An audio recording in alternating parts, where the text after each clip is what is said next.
Hi everyone, welcome to edition of the mental health versus the skin. I've been off from YouTube for a while now. I've been doing other things behind the scene. Okay, so what I do here is I go in search of beneficial topics for aging skin, and as well people who are younger. When I find the topics, I come here to share those topics with you in the forms of a YouTube sessions already done by experts that I trust in to a certain extent. Every video I share with you and interject means that I kind of value the opinions of such speakers. I wouldn't venture share speakers that I do not believe at all in whatever they are saying. Okay.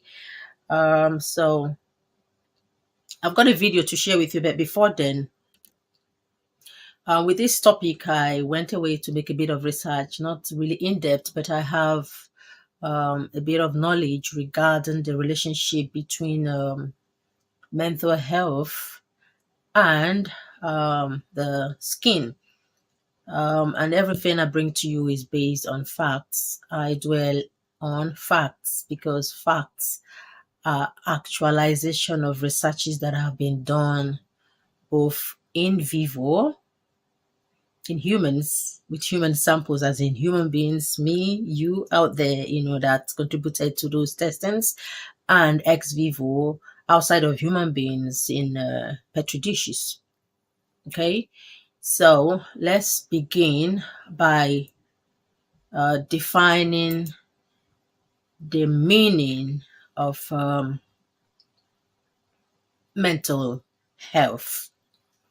According to the WHO, which is the World Health Organization, they have this ideology that mental health is the state of well-being, um, which individuals can realize they are aware of their abilities, they are aware of how they can cope with stress normally, and they can work productively to fulfill their life ambitions, and that they are able to contribute to the societies they find themselves.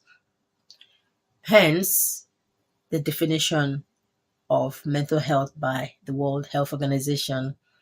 In essence, is trying to say that only the person who is going through the mental challenges can determine, they know their breaking point, they know the limit they have to reach before they can be diagnosed with a mental problem. Meaning that each and every one of us have got our mental health um, challenging us. And when everyone has got everyone will go through mental challenges. Without the mental challenges, there won't be anything such as fight and flight. Means when there is danger, your mental state will be able to respond sharply to remove you from that situation by fight, defending yourself, or by flight, you run to leave for another day. Okay. So when the mental health is in a situation whereby it continues to interfere and affect the productivity, the way the individual views life, which becomes thwarted or it's seen as abnormal from the way the society view what is called normal by the human definition, the societal definition of what is being normal. When a person is becoming unaware of their environment, acting in a way that the society see as abnormal continuously for 2 weeks, and then not fulfilling their dreams. Their mental health is disturbed either by stress or certain mental health conditions. It could be anxiety, depression, schizophrenia, obsessive compulsive disorder, OCD, and other bipolar, and other different types of mental condition. Means those conditions are showing symptoms that are interfering with their with the productivity in their life. Means they are those mental health symptoms are interfering with their with with the level of production in their lives. Means they can't lead a normal life continuously for 2 weeks. Then the person needs to seek help and get diagnosed by professionals who are in charge of the mental health in the psychological manual, which it is a kind of a book. It's a standard set by the psychological experts that would now determine if the person can be diagnosed with mental health condition when they have sought out help.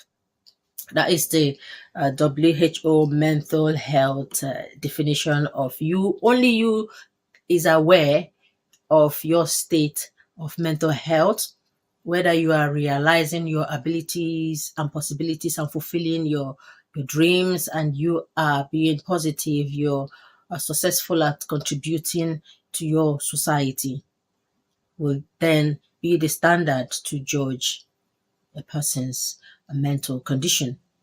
Okay, so let's dive into the skin itself. You'll be hearing noise from my mouse. Okay, do not worry about that. Right, made some research down for you.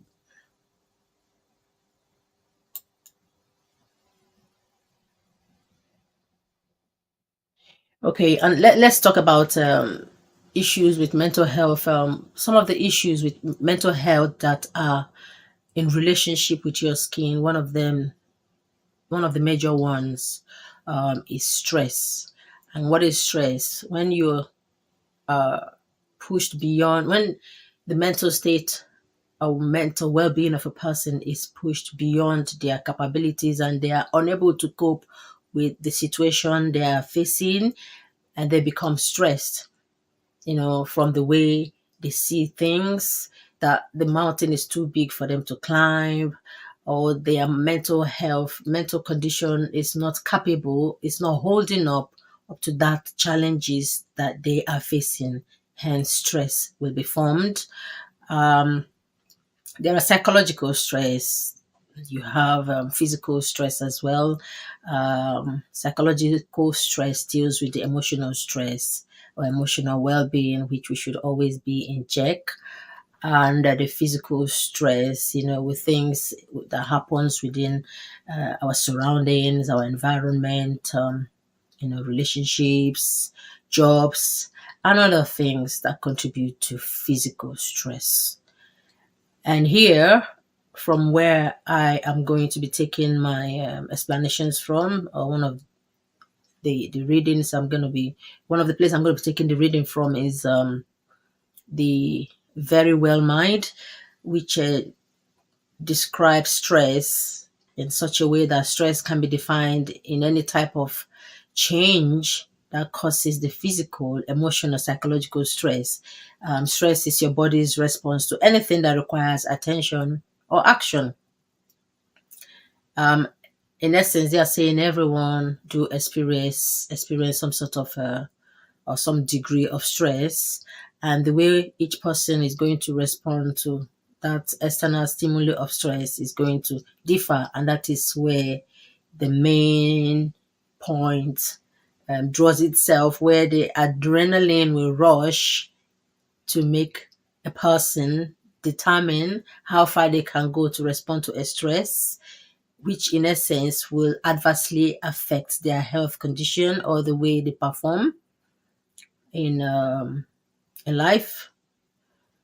building with work, with relationships and other things, whether the person would be able to think clearly to respond in a calm. You can't be calm when there is stress, is it? So there is this adrenaline rush to overcome the situation that you find yourself, because we are human beings that cannot do without stress. Small amount of stress, it's all right. It motivates us, it challenges us, pushes us to do things, and we can achieve great things. But excessive stress is what we're talking about here, which is detrimental to your health, and you don't want that.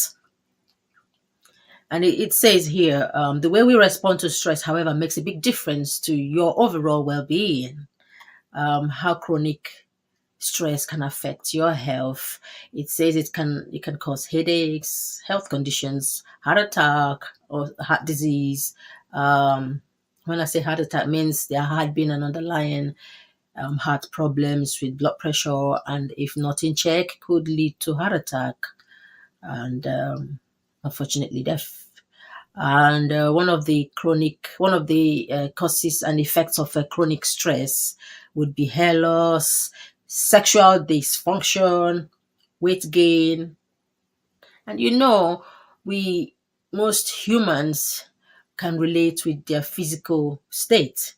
When we wake up and look at ourselves in the mirror, even some people might not like to look at themselves in the mirror because they have already given up, and it can cause anxiety, looking at ourselves to see how we look, not to show off, or we are not looking at ourselves in the mirror for to be able to explain ourselves to someone else out there. Is just human to see yourself in the mirror, to be able to motivate yourself, to tell yourself that it is okay to be this way or that way. But if you don't have that opportunity to look at yourself in the mirror, means there is something there and you have given up.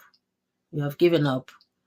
The mirror will tell you, we actually produce you to yourself. So you can now define yourself, interpret yourself, remodel yourself, and positive things can happen from that.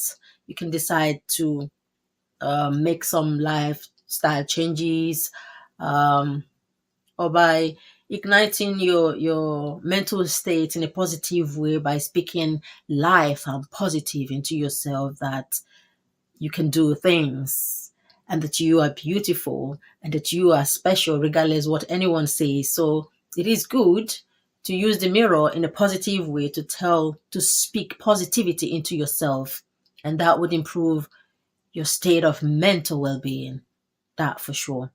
So when there is excessive stress, there is a chance of gaining weight, and from what I've seen around, the society crucify looks, which the society have defined what should be beautiful, which is, to me, I don't buy that ideology. You should define yourself the way you want to define yourself. You should tell yourself who you want to be, and you should actually absolutely believe in yourself. I know there is this norm to fit in by looking a certain way, which the society has defined what good looks should be, but you should find a positive ground of where you can actually define what beauty means to you and stick by it and feel confident by it, because everyone, to me, is absolutely beautiful. Just find your sticking point of what makes you beautiful and unique. Okay. So with the weight gain, it's like, because the society has demonized weight, although the medical people can say when someone is weighty, there could be some underlying issues with health that could be causing their health, the weight gain. But some people could have natural larger bone mass. Some skinny bone mass will as well add to the size of that person. And there are people that look big, but the inside, as long as you're healthy, that's what matters, and you're eating right and sleeping well, and you're doing your best every day to reduce your stress to the minimum that is advantageous for you, then that's fine. But with the weight gain, the way the society has demonized gaining of weight, someone could easily become depressed and lose the sense of care, self-care, by leaving themselves, um, to not to care for themselves anymore, losing hope on the way they look, and not actually taking the right necessary steps to put themselves in this in a state that they would define as, this is all right for me. I am happy being this size and weight, not what the society has told me. Okay. And when people give up and they become depressed, they and some of the symptoms of depression, you don't feel like so that people are different, and the symptoms for each person, each individual going through depression is going to be different. But one thing that crosses that goes across each and every one of an individual who is depressed is that their self-care suffers a lot.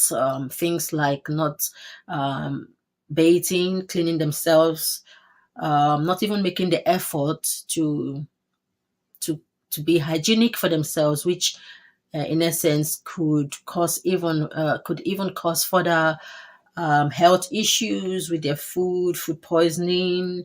When you're not properly cleansed and you dip your fingers into your mouth whilst you're eating, and then there is going to be obviously some infections. You introduce the microorganisms that are not supposed to go inside, will now feast on the person inside, and some sort of infections, could be bacterial, viral, or other types of infections may occur. Here, I'm still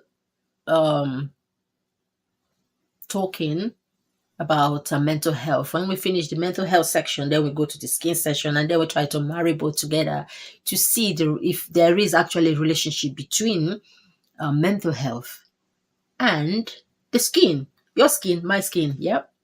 Okay. The saying here, signs of stress. It says stress can be long term, it can be short term, and which can lead to a variety of symptoms. There are chronic symptoms of stress, common signs or symptoms of stress show in the mood. There is mood swing, mood change. There are, they say, glammy or sweaty palms, decreased sex drive, diarrhea. I didn't say that, mind you. Difficulty sleeping. When I read through this list about common signs of stress, I would pinpoint some that I feel are proportionately related to your skin. Okay, let's start again. Mood change. Mood change is one of the symptoms, and when you're stressed, but one of the symptoms of depression. When your mood changes, you don't feel like getting up to have a shower, to clean yourself, to be hygienic. Self-care will suffer. And sweaty palms. You can see when you have sweaty palms, it will collect debris that are dirty, and there could be infection. Your hand could be harboring a bedrock for the microbials, and then if not properly cleansed with self-care, you know what that can do to the health, and that would definitely affect your skin. When you have sweaty hands or sweaty palms that have accumulated plenty of microbes that are dirty, and you keep touching your face, especially if you are the type with an oily skin that the sebaceous gland is producing excess oil, you run the risk of introducing some harmful bacteria to your skin, and then the breakout will actually double. It will become worse, definitely. Sex drive. I can't see that relationship with skin. If you know, please leave your comment. Diarrhea, I didn't say that. Difficulty sleeping. Definitely, when we have difficulty sleeping, our moods would be up and down. We are not going to be able to have a good focusing memory the next day when it's morning for us to perform. The brain won't focus effectively because of lack of sleep. But relative to the skin, you it is there had been some research done about sleeping and the skin that when we don't get enough sleep, the puffiness in the eyes will be conspicuous. Okay, and it affects our skin in many ways, which I will come to later on. So difficulty sleeping, not getting enough rest means when you are sleeping at night, that's when regeneration of your organs happen mostly when you are asleep. When the sleep hormone comes, the melatonin, and it's not daylight, the body does what it does best by recuperating itself, regenerating itself whilst you sleep. And if you don't sleep, your lights are on, the body is still telling itself it is 2 o'clock in the afternoon. The skin's the things that regenerate the skin whilst you're sleeping won't be able to do that job anymore because you're wide awake and the body thinks that it is daytime, so it's not going to recuperate and regenerate itself, which is not good for your skin. There are digestive problems, feeling anxious, part of anxiety, frequently sick, grinding teeth, headaches, low energy. Low energy it's relative to skincare, isn't it? That you don't have that zeal to look after yourself, to self-care for yourself, because it is necessary for us to be hygienic towards ourselves. It's showing kindness for ourselves. Okay, that's it. Identifying stress. What does stress feel like? Um, People feel irritable. You don't feel like doing anything. Sometimes you can feel overworked or frustrated that you're not getting the end result or your target result that you want. It could be money problems, lack of jobs, could contribute to stress. Even unhealthy competitions out there, you don't, cutting your coat according to your size. You want to be A instead of being yourself. And then you are attracting the problems with stress. Just be yourself. Do the best you can. Know that you can have it all, but always strive for the best as much as you can. And then what you can change, I would leave it, except it's necessary for life. It's going to give me life. Then I'll fight for you otherwise. Nay. Right. He said, if you think stress might be affecting you, there are a few things you can watch out for. Psychological signs such as difficulty concentrating, worrying, anxiety, and trouble remembering things. Emotional signs such as being angry, irritated, moody, or frustrated. Physical signs such as high blood pressure, changes in weight, frequent colds and infections, and changes in menstrual cycles and libido. Behavioral signs such as poor self-care, not having time for the things you enjoy, or relying on drugs and alcohol to cope. Behavioral signs of stress. This is one of the ones related to skin. It says behavioral signs such as poor self-care. Poor self-care, as I've said before, not doing the necessary things you normally would have done for yourself, for your self-care, which in essence will improve your self-esteem and confidence. And when your confidence is hampered with, you start feeling down and stressed out.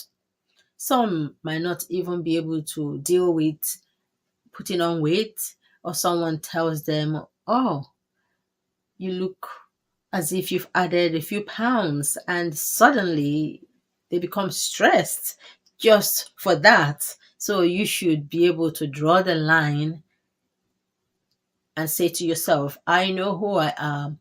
I know what it means to be beautiful for me. If my beautifulness is not enough for you, it's your problem, not mine. Define your own beauty. But self-care, poor self-care is one of the problems and the relation between mental health that is in tatters, mental health that is stressed, mental health that is unproductive, not even contributing to the society, and then which is now affecting the person's self-care. That is that relationship that we're looking to join there. Okay. So I'm going through stuff to find answers for you. Stay put. Don't go nowhere. Stay with me. Types of stress. They have acute stress. All right. Types of stress. Not all types of stress are harmful, they have said, or even negative. Some of the different types of stress that you might experience include acute stress. Acute stress is very short term type of stress that can either be positive or more distressing. This is the type of stress we most often encounter in a day-to-day life. Um, chronic stress. Chronic stress seems never-ending, inescapable. Oh my God, this is not a good one. Like the stress of a bad marriage or an extremely taxing job. Chronic stress can also stem from traumatic experiences and childhood trauma, which is absolutely true. I believe every human being has got some baggages they're carrying around. It's only how well or how knowledgeable you become aware of how to manage um, those instances will help determine the condition your mental health will be. There are skills you can learn to help reduce negative mental health, leading to stress, anxiety, depression, and other mental health problems that are not genetic. So try and look for things that could help you solve, or maybe not solve, but manage or cope with such traumatic conditions via during childhood or traumatic experiences, which are bound to happen to people.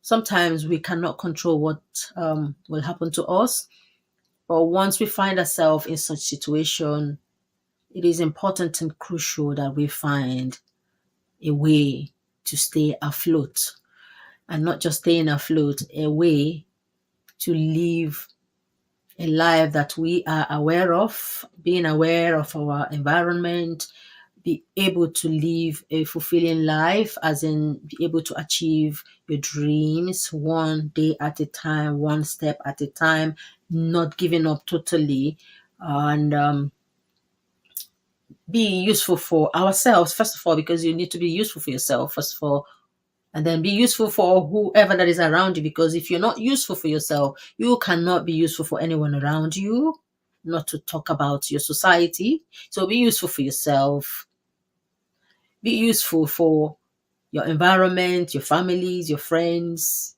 and be useful for the society and the country and the world in general, making positive contributions to the world.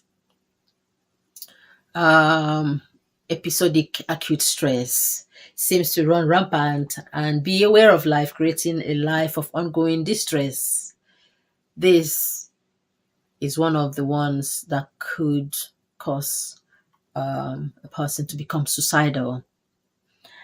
And when it's ongoing, means it continues to repeat itself, continues to cause the imbalance in the dopamine and the serotonin in the brain that helps to control our mental state, means the person needs help. We all need help, but depending on the state of the person's mind, the way they think, the way they feel, and then the action will determine how much or kind of type of help the person is to receive from the experts. Then they have this eustress. Eustress is fun and exciting. It's known as a positive type of stress that can keep you energized. It's associated with surges of adrenaline, such as when you are skiing and racing to meet a deadline. That happened to me once upon a time. um, I was rushing to get to my training, and I had traveled for over 1 hour. I had my backpack and I was rushing. I was supposed to go for a night shift as well that night. So I wanted to get there on time. I was on time, but because it's a long journey, sometimes you cannot control traffics and unexpected incidents that could occur when you're traveling on the ground with the trains. A bit of delays, and I was rushing. Wanted to cross the traffic light and wanted to run. Although the light was green and it says humans can pass, can cross, or dogs or anything standing there could cross, and I ran. The adrenaline, because I'm stressed, my mind is already where I should be. Instead of me to take it easy, walk like everyone else was, the adrenaline overpowered me and my foot ran without me even connecting the thoughts. Before I knew it, I was already on the floor, felt like a pumpkin, a fluted pumpkin. Could not feel my knee. First time that I ever fell down in my life. As I was down, people, and I looked up. I hate to look up to people like this. You're being in a position of distress, needing help. There's not that there's anything wrong in getting help, but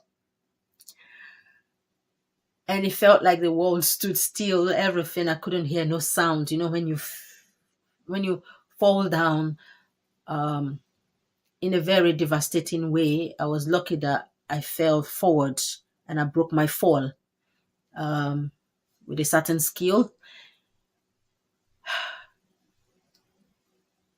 And then I stood up with the adrenaline. So this is just to say that it's happened to me. It can happen to anyone. Sometimes it's unplanned. I know people will say, why don't you plan your journey, plan your deadlines, put your stickers on the board, start early. But things can change, and it can change within a second, and anyone can find themselves in a situation with the adrenaline, whether you have planned it out, whether you've worked the route out or not. It can sure happen, right? It's the way you will deal with it. When it happens, it's painful. Anyways, let's crack on. Right. That is that on stress. Okay, so now still on stress, we are now going to relate to stress and the skin. It says, this is taken from healthpartners.com. Like I said to you before, I go for evidence-based information. Are stress and anxiety causing you skin conditions? It's asking you and I. And it's written by Health Partners. It says, feeling stressed lately, maybe a little too stressed. Your skin might be trying to warn you. As your body's largest, most visible organ, the skin is constantly dropping clues about your overall health. And one of the most common causes of skin issues is stress. Like I've said before, your stress level could even be making some of your skin conditions worse. Absolutely true. So, what can you do? Let's talk through some common stress related skin issues, ways to decrease stress, and when you should see a doctor. Understanding your skin issues, what makes up the skin. Now is trying to first of all educate us about the skin. The skin is a combination of proteins, fat, and water that operates as your first line of defense against heat, light, injury, and infection. It regulates body temperature, produces vitamin D, and prevents germs and bacteria from entering your body.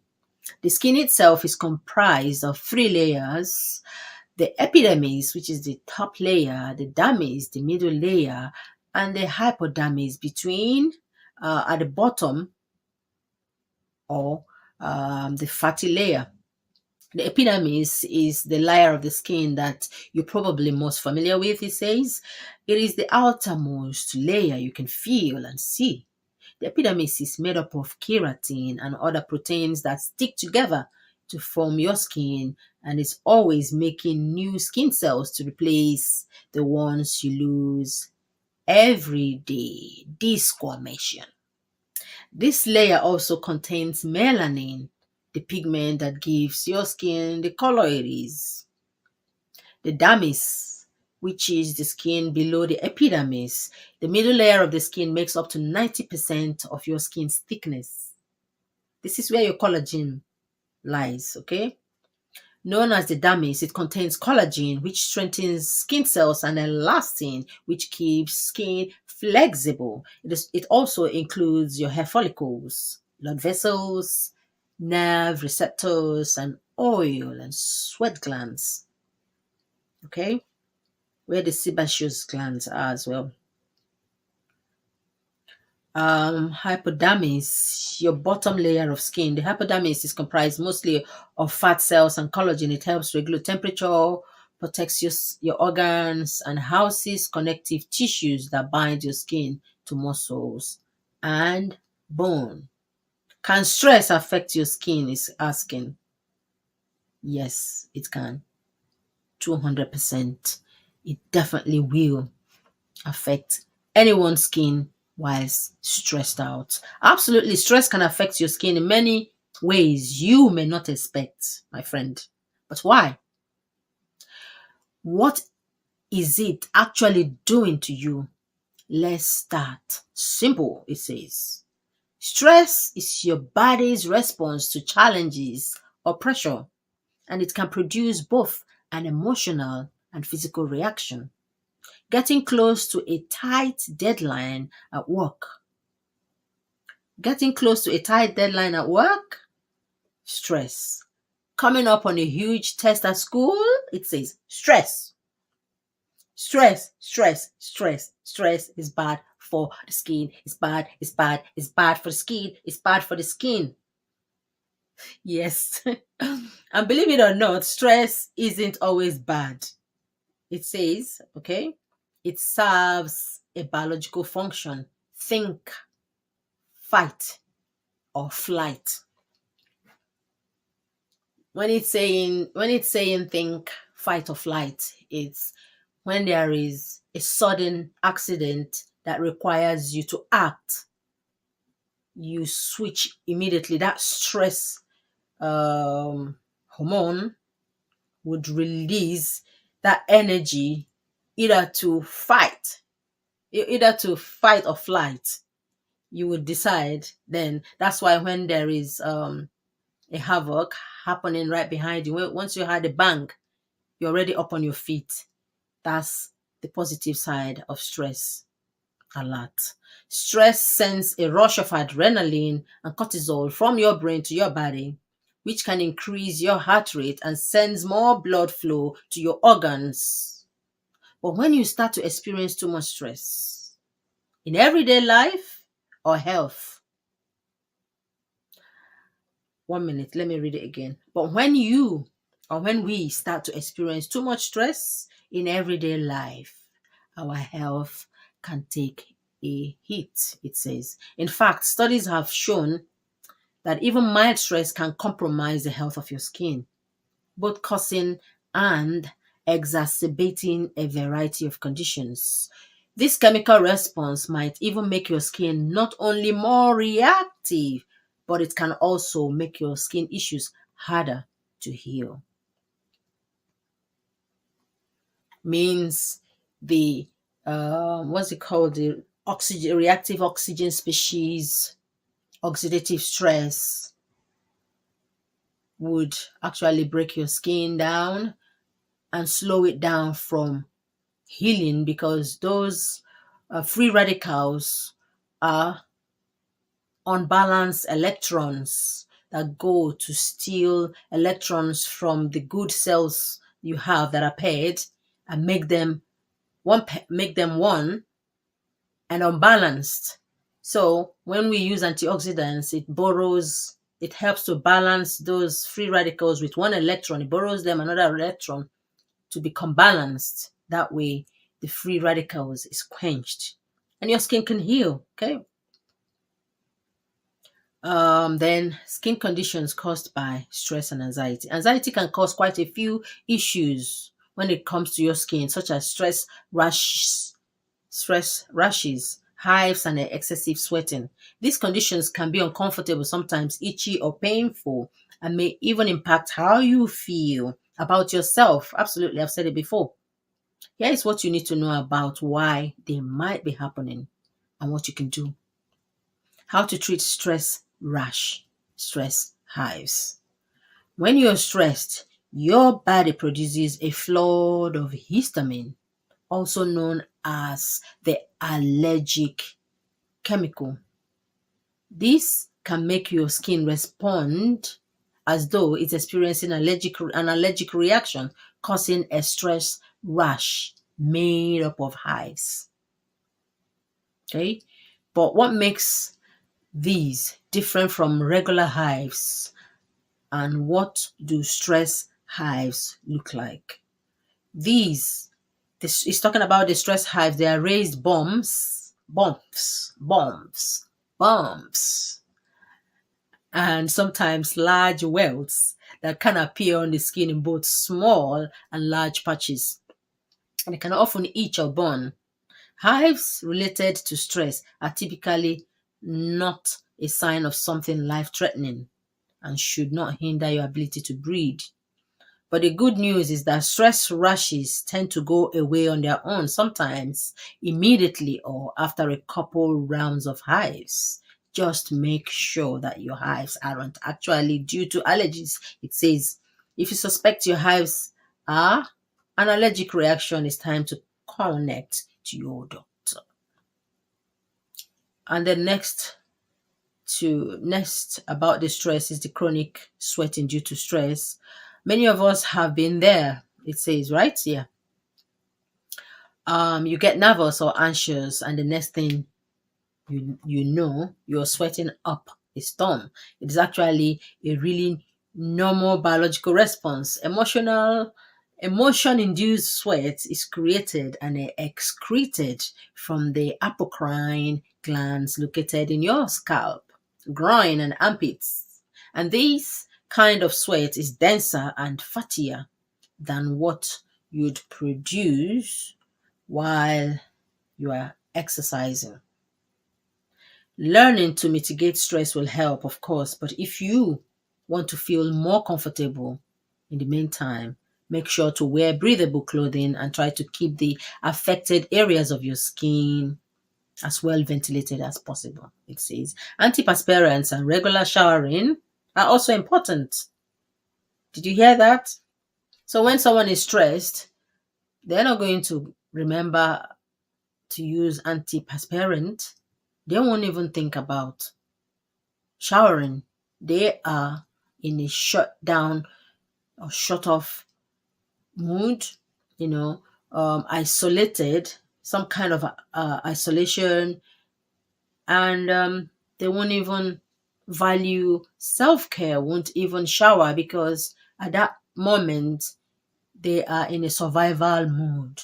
Their mental health is in a condition, is in a state of stress, and they are fighting to survive. the least thing that will be on such a person's mind will be to shower.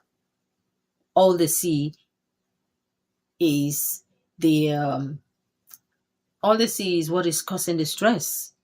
Will visualize it by seeing it, will visualize it in their dreams until that the causation, what is causing that stress, is reduced drastically or removed if possible. Okay? Skin conditions that stress can make worse. What it's saying in essence is that stress may not be the main causes of skin problems, but stress can definitely make skin problems worse. And I'm going to be telling you the list of those skin problems that are related to stress. And there has been some research done on that with in vivo testings. It is important to remember, okay, skin conditions that stress can make worse. I'm reading from this healthpartners.com. It is important to remember that while stress may not cause every type of skin issue, I read again. It is important to remember that while stress may not cause every type of skin issue, it can certainly worsen once you are predisposed to or problems you are already dealing with. Too much stress can trigger autoimmune issues and lead to flare-ups for conditions such as psoriasis, rosacea, acne, alopecia, vitiligo. Okay? Stress breakouts and cortisol. I suppose this is to do with acne and breaking out. It is estimated that over 9% of the global population struggles with acne, and whilst it's most common in teenagers and young adults, adult acne rates are on the rise. However, you don't need to have clinical acne to suffer from the occasional stress breakout. For a long time, medical professionals weren't able to definitely pin down the relationship between stress and acne, but research done in the last decade suggests that when you are anxious or stressed out for prolonged periods of time, the body releases more cortisol. This can increase oil production and lead to acne. Can you see the relationship there? Right there, my friend. Right there. Right there, yes. This can increase oil production and lead to acne. Your hormones and the inflammation levels can also contribute, both things that are impacted by stress levels. I'll take that again. Your hormones and inflammation levels can also contribute. You hearing that? Not just stress, but stress in combination with other things that could be internal, that could be intrinsic, that could be genetic, even extrinsic, that are external, plus stress, would impact on how worse your skin problems will reach, which had already been there. The skin problems which are already underlying, the stress can exacerbate it. How to protect your skin from stress, rashes. How to protect your skin from stress, rashes, and other issues. Knowing why your skin may be reacting to stress doesn't really change the fact that you are stressed. Absolutely. But healthy lifestyle habits can go a long way in terms of managing stress levels and stress-induced skin conditions. Here are just a few things you can try, my friend. Make sure you're getting enough sleep, it says.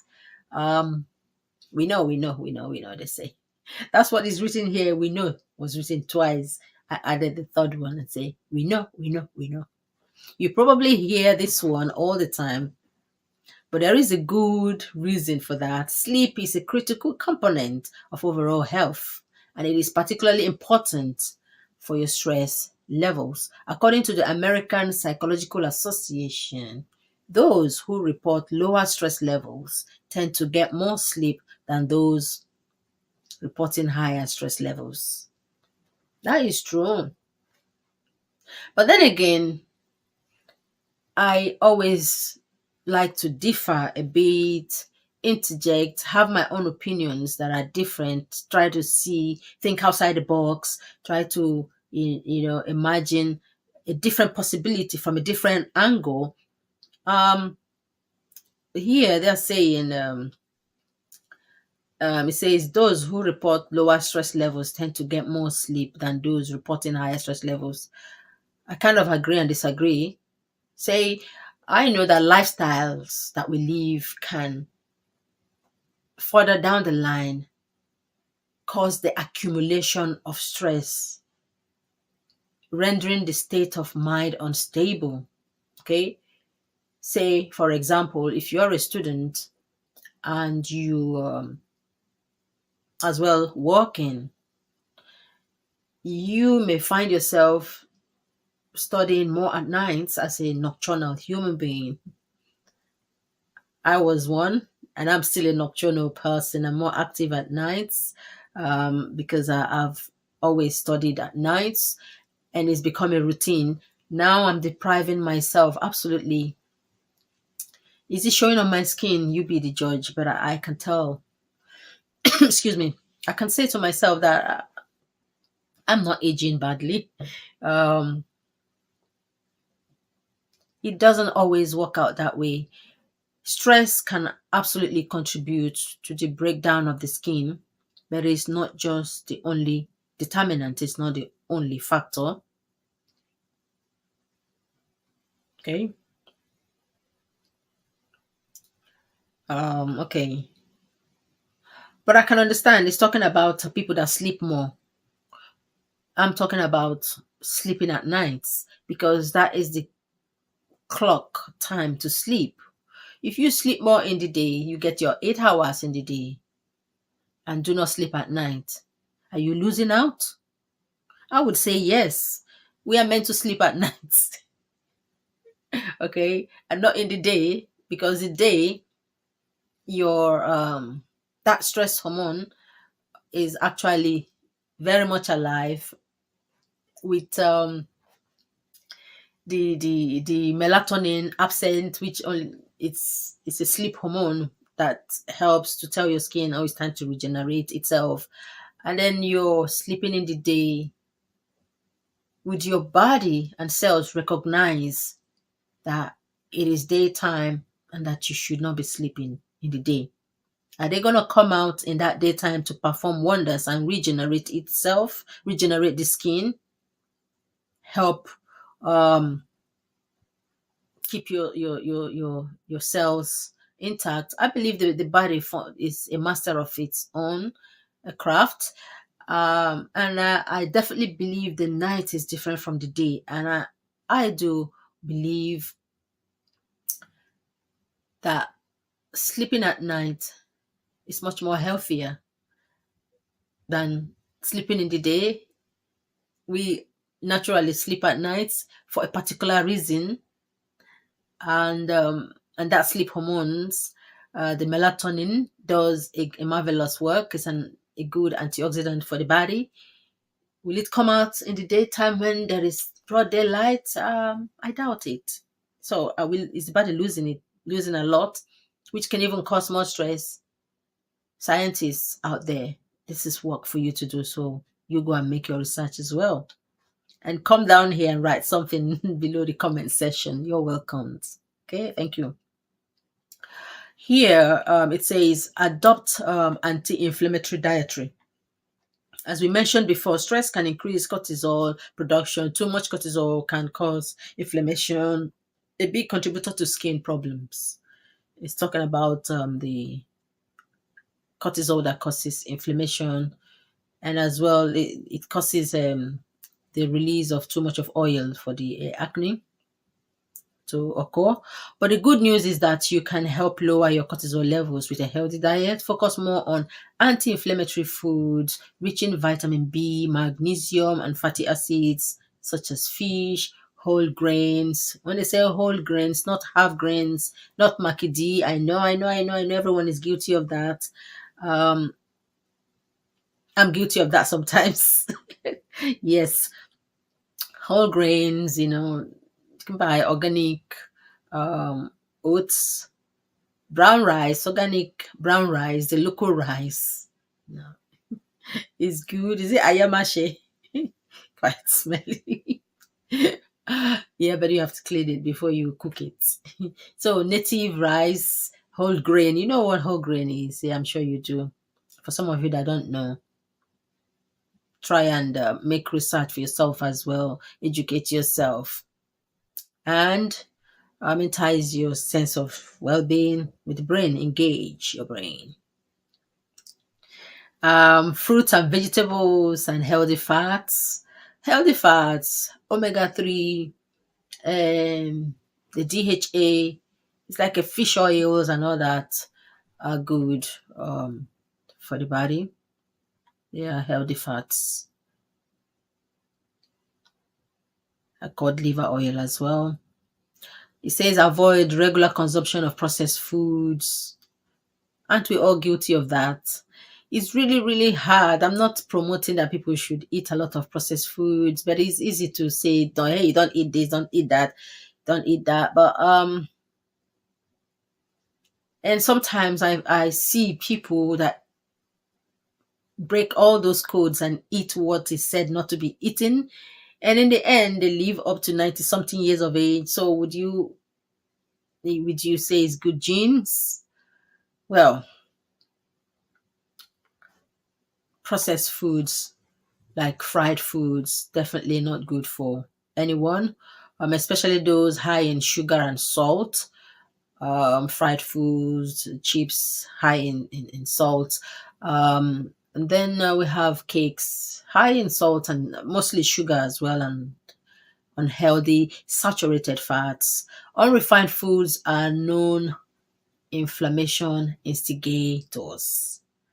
Okay, also remember to drink plenty of water. They say dehydration can cause stress and vice versa. And dehydration as well can affect the skin. It's can when you feed your skin from inside out, it performs wonders. It helps with the hydration level on the skin to be intact, especially when you use good occlusives to seal in those moistures, and you cleanse when you should cleanse with the right cleansers, not disrupting your skin barriers to keep your skin flora healthy. That is awesome. And aim to drink a third of your body weight in ounces each day. So if you weigh 150 pounds, try drinking 50 ounces of water per day. I'm imagining how that is possible. Some people are diligent with drinking water, while some don't even like water. I know a few people that actually don't like drinking water, and I had to encourage them to drink water. They drink lots of teas, and I suppose one of them I did encourage to drink water itself and still drink tea. But in return, I was told by that person that, hey, I'm drinking water, I'm getting water from my tea. And I'm like, at least it's fluid, it's some sort of fluid. And it depends on the tea you're drinking. Some teas, when you drank them too much, can be negative, right? Too much of everything, because those teas are plant materials that have got lots of chemicals in them. When I mean chemicals, water is chemical. I hear people say, oh, chemical free this, chemical free cream, chemical free that.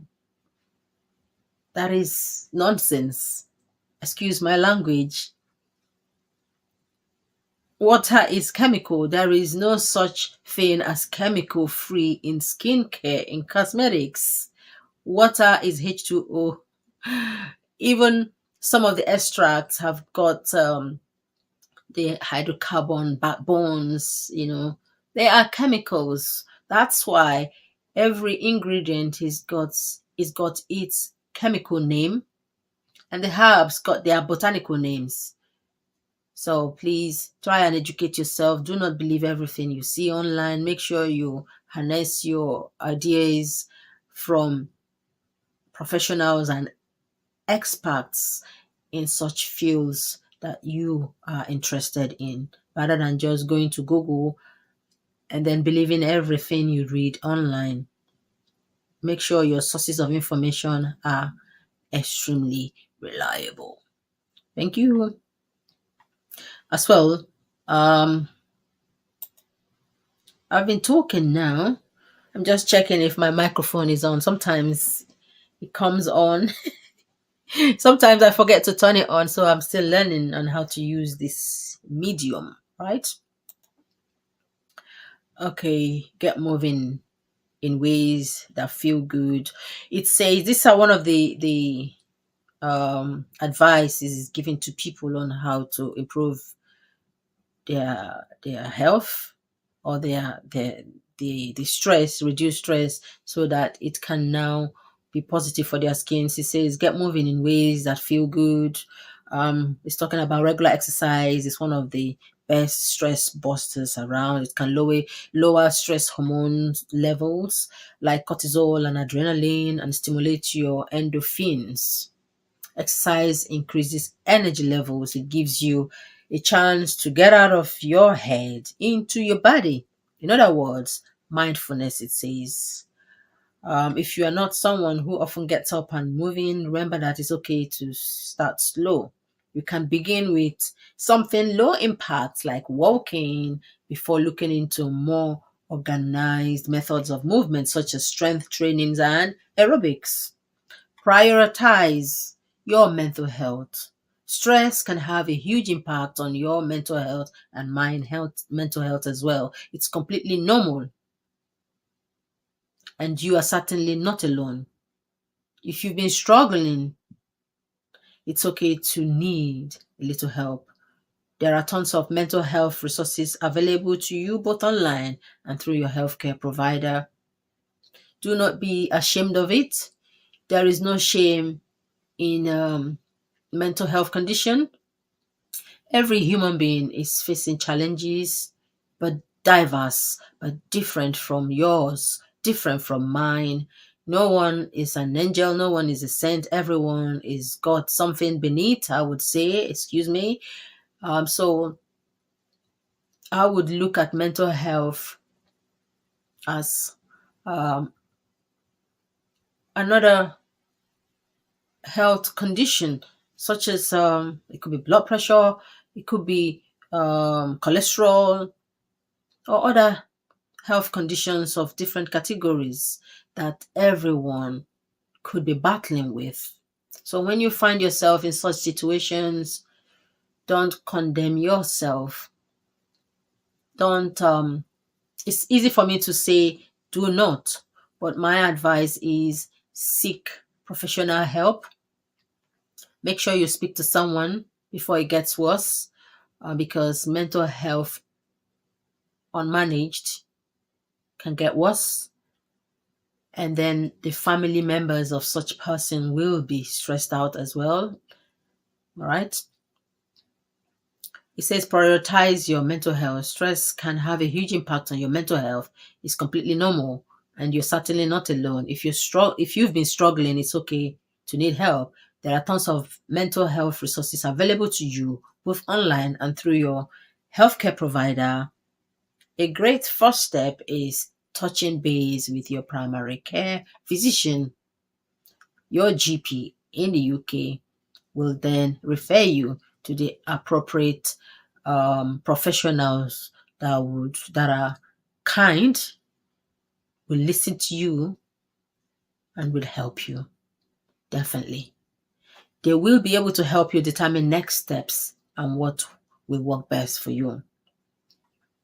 Experiment with stress management techniques. Remember, you may not be able to avoid stress. Definitely, no one can.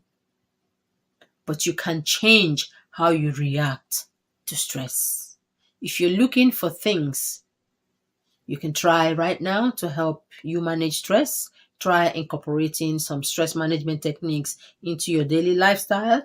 We recommend trying our stress relief methods like meditation, guided imagery, deep breathing, yoga, and journaling. I'm trying to put my fingers around the journaling, but we'll come to that. Okay, it says create a regular skincare routine. Stress management is important, but so is regular skincare, right? Getting started can be more than a little overwhelming.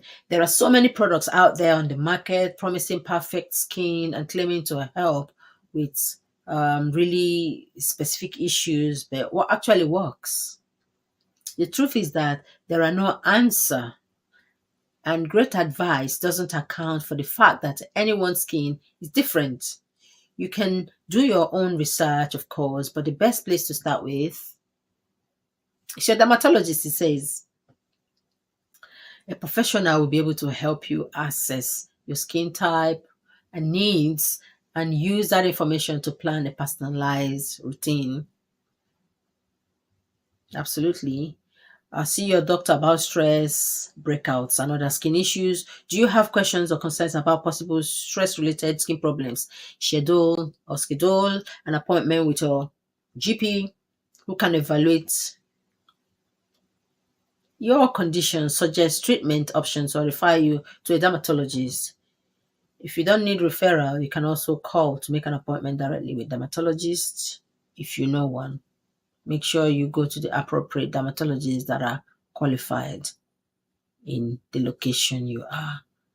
Not fake dermatologists, but qualified ones with great reviews from people they have actually worked with. Okay, so that is that. I have an input here from another professional called Dr. Drazis Day. She talking about mental health. Let's hear her out. And as usual, if I need to chip in some thoughts and opinions, I would do that.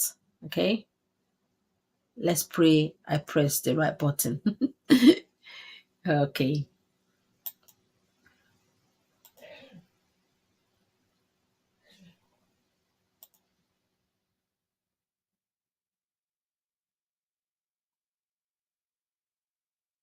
Hey.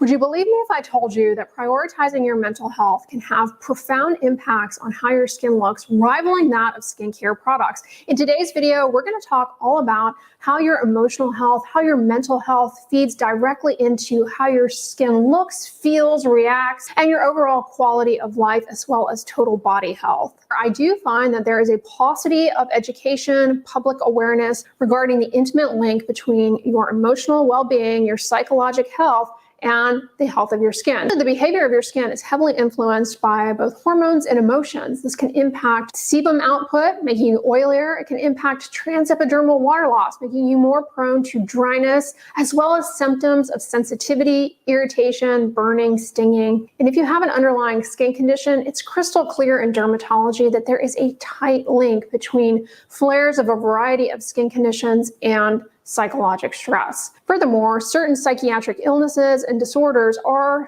closely associated with a variety of skin diseases, including depression, anxiety, obsessive compulsive disorder, post-traumatic stress disorder, and body dysmorphia, to name a few. Individuals under emotional distress, their skin recovers from problems a lot more slowly, and they're more likely to experience bouts of worsening of any underlying skin condition.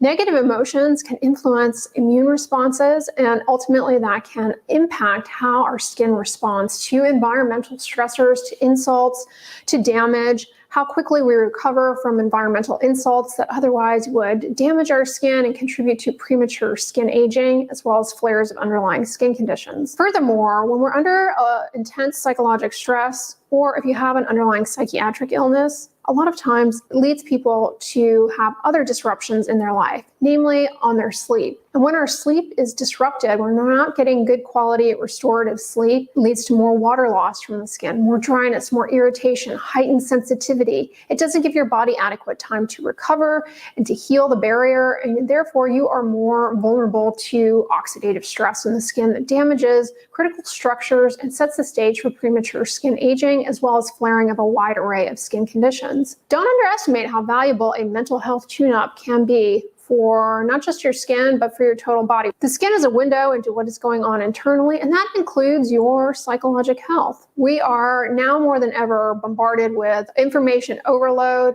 Our schedules are packed. We continue to extend ourselves, and that puts a lot of stress on us. It compromises our sleep schedule. We have all of these devices that we're looking at all the time that disrupt our sleep-wake cycle. Staring at screens makes it difficult for us to properly fall asleep, for our brain to transition into sleep mode. And as a result, we're just not recovering. And that all feeds into the way your skin looks, reacts, and feels, and your psychological well-being. When you're sleep deprived, well, your emotions are not as easy to control. You're a lot more short-tempered. Your focus is poor. You're inattentive. This can actually compromise your productivity at work and your interpersonal relationships. And when many people are stressed out, they often turn to substances like alcohol. Unfortunately, alcohol, it impacts your sleep negatively, and it can have profound negative consequences to your overall mood. It is a depressant. And we know that people who consume alcohol in excess, they show the signs of skin aging at a much faster and more significant rate.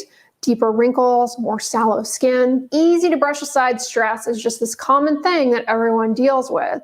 But by not addressing it head on, early on, you can really start to go down a very slippery slope where sleep is impaired, quality of life starts to suffer, and maybe you turn to alcohol or some other maladaptive behavior. You'll also see this in people who are under a lot of stress and maybe have a primary skin condition, but they start picking their skin, pulling at their hair, plucking at their eyebrows, their eyelashes, pulling at their fingernails, biting their fingernails. These are all habits that can show up and be heightened in situations of emotional, psychological stress and underlying mental health problems. It also can impact your fingernails. When some people get very anxious, inadvertently start rubbing their fingernail like this, over time, it starts to lead to what's called a habit tick deformity in the center of the nail. And that takes a long time to grow out and improve. Stress impairs your moisture barrier, makes you more prone to losing water. You're a lot more vulnerable to symptoms of itch. And itch is a skin symptom that starts to become very maladaptive in the cycle of your emotional well-being, because itch is very uncomfortable to deal with, and the compulsion to scratch, it's just human nature. It's like when someone blows in your face, it's just natural to blink. When these itch signals are released in the skin, it's just natural to scratch. However, unlike blinking, scratching is counterproductive. Scratching further impairs the health of the skin barrier. It leads to the release of more itch signals. It thickens the skin in an abnormal way. And over time, you develop this little nidus of persistent itch.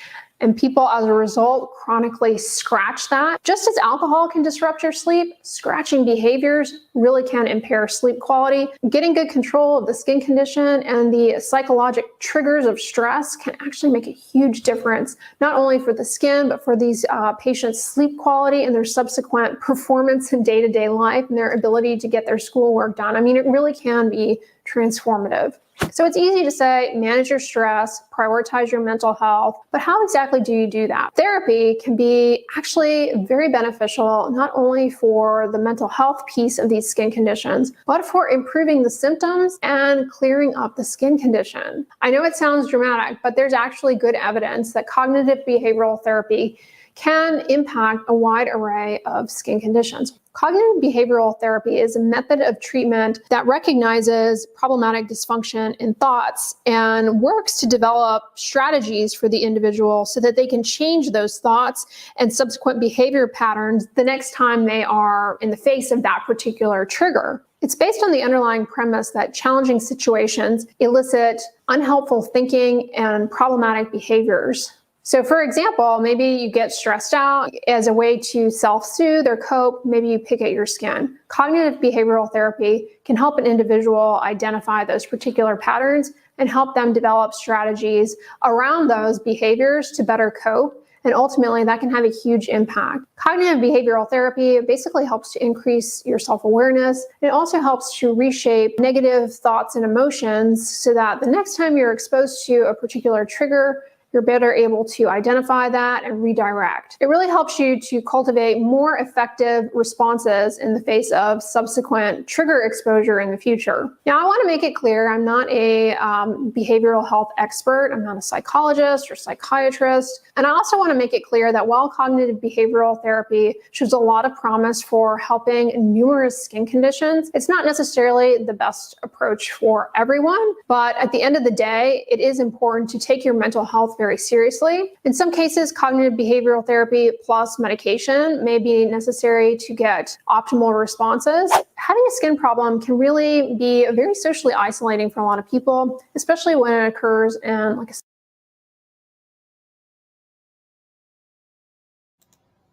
Okay, I have something to chip in there. Cognitive behavioral therapy is good as well. Talking therapy is a good place to start with after you've been referred to a specialist, a therapist, or psychologist that would engage in a talking therapy in a very conducive, relaxing environment. You will not be judged, so do not be afraid if you're going through such. It's a positive, good step for you to take, even before medication, unless it's life-threatening and the medication is to help you with emergency sleep to help save your lives or your life. For me, a better step to take is to go for a talking therapy where a specialist will listen to you and reflect back your thoughts to you and help you manage those thoughts and take it from there. Right? Right. I'm not a specialist as well, but yeah, my contribution is based on research. So let's carry on.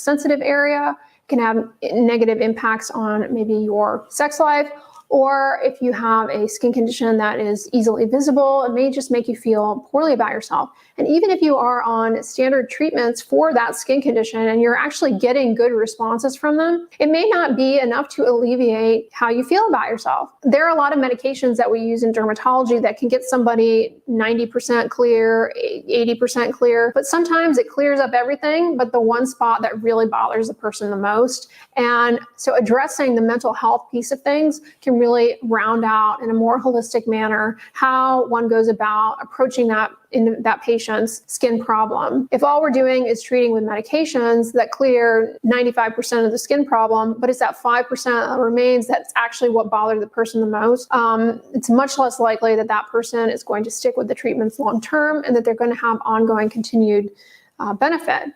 Having that additional behavioral piece in there can also make a huge difference, especially if it's something that's driven by scratching behaviors, poor sleep, dysfunction in the skin barrier, maladaptive behaviors to cope. All of these things, if they're addressed, it actually can make a tremendous difference. But don't just believe me, there is science to support the use of therapy for a wide array of skin diseases. Most of the research is going to be on psoriasis. Psoriasis is a chronic inflammatory skin condition We know that high stress is positively associated with flares of psoriasis, and there's a biologic mechanism there. Again, I want to emphasize that this is not just guilty by association. There's a true biologic mechanism there whereby hormones that get released in the face of stress, they are present in the skin of people who have psoriasis, and they are key drivers of the inflammation that leads to the skin spots of psoriasis. And you can see those particular neurohormonal mediators. The levels of those are increased in patients with psoriasis when they're under stress in their skin lesions. And when the stress is under control, well, then that can calm down and that can lessen and the skin can improve. Cognitive behavioral therapy has been shown to be really effective for a lot of patients who have psoriasis in terms of getting their skin clear.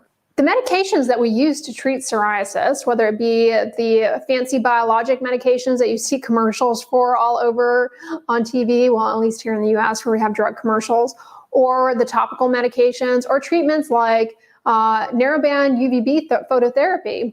These treatments, they all treat the skin problem, but they don't address the underlying emotional component that can flare the skin problem. Studies show nicely, and it's obvious clinically that patients who are able to access therapy for their emotional health, they often have better responses to their treatments, and they're also better able to stick with them. Therapy can also help people to stick with their medications. It helps them start to see that things are getting better, their overall quality of life is better, maybe their motivations are improved, they're more motivated and more likely to stick with their medications. I did a video a while ago on how acne negatively impacts mental health and quality of life, especially in adult women. So check that video out. But one response to acne in the face of stress that a lot of people develop, a coping mechanism, if you will, is skin picking. Skin picking disorder. I have quite a few videos here on YouTube talking about this issue. I've got tips on how to identify your triggers, keep a journal, keep your hands occupied with something like a craft or a stress ball. Those barrier patches, I really like the Mighty Patch, for example. As a matter of fact, YouTube has this new shop feature where if you click on that little bag, this should pop up. I'll see if I can't put the Mighty Patch in there so you can read more about it. But all of these can help. But seeking out professional mental health support can make a huge difference for this disorder. And in some cases, medications may be necessary. Other body-focused behaviors like pulling at your hair, otherwise known as trichotillomania, pulling at your eyelashes. Sometimes this is just done absent-mindedly, but in the face of stress or some other emotional trigger, and going through the therapy process to identify and intervene on this can make a huge difference, because when we're talking about skin picking disorder, for example, it's not just like a little scratch here and there. It turns into a full-blown problem where, in the case of acne, it aggravates the acne, leads to scarring.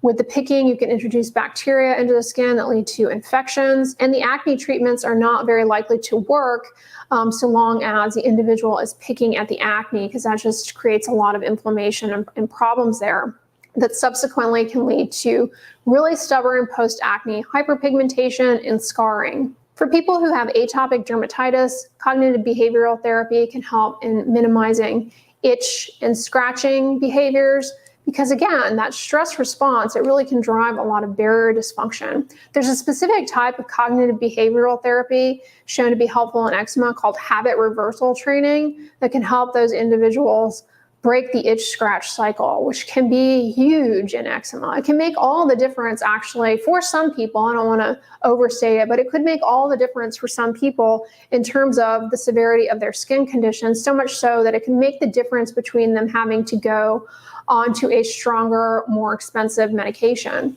This itch coping training can be so successful that research shows that patients who go through it and have success, they end up relying less on having to come back to the dermatologist multiple times.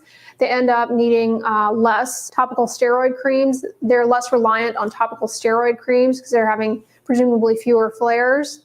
And they end up needing fewer itch relieving medications. Not to mention, there are a wide array of skin problems that really impact people negatively in terms of their quality of life. Alopecia areata, it's an autoimmune hair loss condition, the immune system just decides to attack your hair follicles and you develop bald patches. In many cases, the hair regrows without any intervention, but in some cases, it becomes very extensive. It can involve the entire scalp, the eyebrows, the eyelashes, pretty much any hair on the body can be affected by this, and it can really have a hugely negative impact on someone's overall quality of life. Losing a hair is quite a traumatic thing to go through. It's very distressing, and that can really have a negative impact on someone's quality of life. They may not even realize how much of an impact it's having until maybe they seek out mental health support. Vitiligo, autoimmune attack on the pigment cells, leads to loss of skin color and patches, porcelain white in affected areas. This can really have a huge impact on people's overall quality of life. It can impact the hands, around the mouth, really any body site. And unfortunately, a lot of the medications, they're effective, but they're not always as effective at getting the repigmentation in areas like the hands or around the mouth. So it comes back to, again, medications, they treat things, but sometimes they miss that 5% that actually is what really bothered the person to begin with. All right, y'all, that's what I wanted to say for today's video, all about how prioritizing mental health and mental health resources can end up paying off dividends in how your skin looks and feels and your overall quality of life and health. Prioritizing your mental health, it may sound silly, it may sound like something that you just don't have time for, but it's really a priority area. In today's lifestyle, we have a lot of things distracting us, making us feel down about ourselves. Social media, which is just a massive false theater, doesn't paint reality, can make people feel really negative about themselves, poor body image, poor self-esteem, see things online that they think are the way the world is, when in reality, it's just a highlight reel. People don't actually look like that. They have filters on. Social media can really put a lot of pressure on us. In today's financial climate, a lot of people are significantly stressed, worrying about how they're going to pay their bills, feed themselves and their family, and don't underestimate how much that type of stress can really start to creep in on your health, including the health of your skin. It's more than just the cosmetic benefit, of course. Health is key. Health is really where it's at. I hope you guys enjoyed this video. If so, give it a thumbs up, share it with your friends, and as always, don't forget,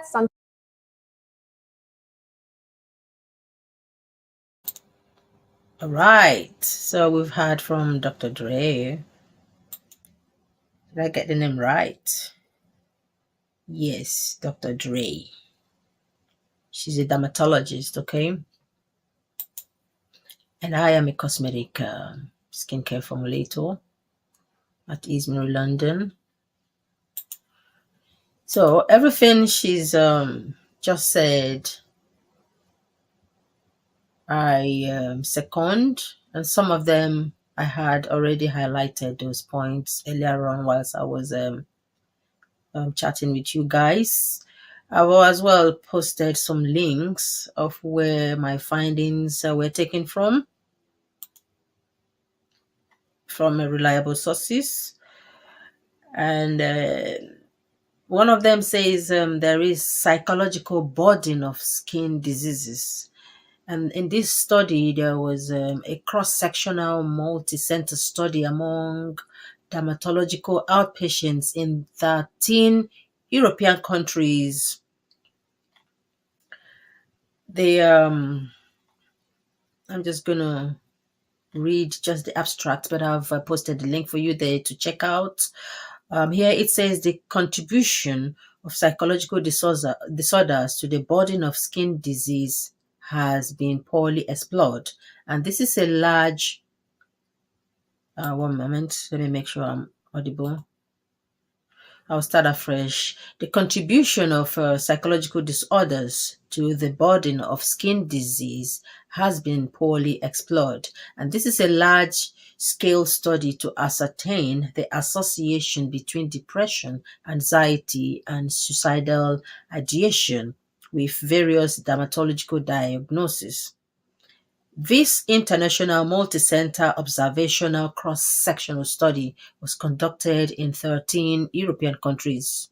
In each dermatology clinic, 250 consecutive adult outpatients were recruited to complete a questionnaire reporting socio-demographic information, negative life events, and suicidal ideation. Depression and anxiety were assessed with the Hospital Anxiety and Depression Scale. A clinical examination was performed. A control group was recruited among hospital employees. There were 4,994 participants. 3,000, no, I'll start again there. There were 4,994 participants, 3,635 patients, and 1,359 controls. Clinical depression was present in 10.1% patients. That is out of the 3,635 patients. And out of the 1,359 controls, 4.3% patients had clinical depression. Clinical anxiety was present in 17.2. In bracket, controls 11.1. Okay, now it's saying suicidal ideation was reported by 12.7% of all patients. For individuals' diagnosis, only patients with psoriasis had significant association with suicidal ideation. The association with depression and anxiety was highest for patients with psoriasis, atopic dermatitis, hand eczema, and leg ulcers. These results identify a major additional burden of skin disease and have important clinical implications. That is to round it off to say there is definitely a relationship between mental health and the skin. Without the mental state being in balance, being in check continuously as we proceed in life, it is going to be impossible to manage anything around us, let alone use skincare products or self-care for ourselves. Self-care is important for hygiene purposes. It is important for our mental well-being as well, as a society has chosen to decide what defines beauty. Young people and people are constantly in stress mode. It's like the stress button is always on to meet up. And I would urge you to take it easy on what you see on the social media. Make sure you are informed. Everything you see on the social media should not be believed. You should make your research before you begin to believe. Most video, even pictures or models or celebrities, I'm not pinpointing at anyone, but if you think you would like to emulate someone, I would advise to be the best version of yourself each time. That is my advice. You don't have to take it. Be yourself, but I'm coming from a positive place. I mean well for you. Embrace who you are. Improve on yourself to be a better version of yourself each time, because there is no carbon copy of you. You are unique. You are original. You are beautiful. Find your own beauty. Create your own beauty. Own your own beauty. And don't let anyone tell you otherwise. Thank you. And that is me now done. Please like, share, subscribe to our YouTube channel as well. Let friends and people you know be aware of our YouTube channel. And I will see you again soon. Hopefully. Okay? Don't you stop smiling. Take care of your mental health, as it is very important. Bye for now. Love you guys. Bye.